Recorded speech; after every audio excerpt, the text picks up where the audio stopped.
Projekt Slovensko Krimi je skvelý v tom, že vlastne spája niekoľko žánrov. Je to vyslovene multižánrový projekt Prešporského divadla, ktorý teda na jednej strane prepája literatúru, prepája herectvo, spája hudbu. Vytvárať hudbu do niečoho takéhoto je pre mňa krásna výzva a vždy ma to aj baví, keď počúvam nejakú audioknihu. Tá atmosféra, ktorú hudba vlastne dotvára tým príbehom. Ľudia majú radi záhady, radi riešia, radi sa dostávajú veciam na koreň, čo je princíp kriminálky. To všetko je aj v Slovensku krimi. Vlastne vždycky je tamto Slovensko. Viete, že to nie je ako krimi, ale je to Slovensko krimi. Ten autor si musí ten žáner definovať cez to Slovensko. Môžu sa tu vyskytovať trebárs aj autori, o ktorých sme nikdy predtým nepočuli a zrazu si vlastne akože pre seba objavíme nejakú úplne novú literatúru alebo nového autora. Takže je to vlastne aj taká antológia súčasnej slovenskej literatúry a toto je, myslím, na tom celkom cenné. Spolupráca ma oslovila práve tým, že je to výber poviedok rôznych autorov, ktorí sa tomuto žánru venujú.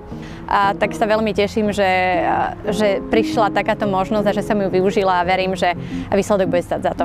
Mňa zaujali tí ľudia okolo tohto projektu.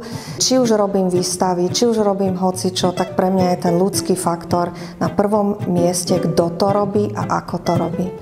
Slovensko krimi je už tretia časť knihy a audioknihy o Slovensku, písané slovenskými autormi cez poviedky. Je to taký divadelno-literárny, výtvarný počín.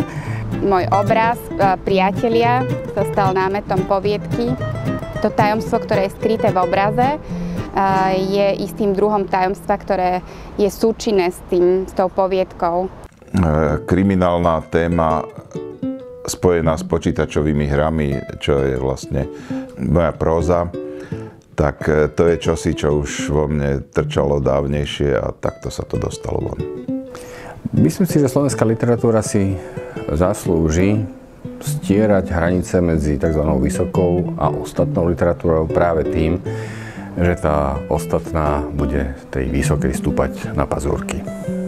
Človek si môže urobiť svoj názor na poviedky a v zápätí zo zvedavosti si môže vypočuť, aký názor na to má herec, ktorý to načítal. Takže ja sa veľmi teším vlastne aj na túto audioknihu a na všetky príbehy, ktoré v nej nájdem, lebo som tak nejak pozabudla na tento žáner vo svojom živote a teším sa na to.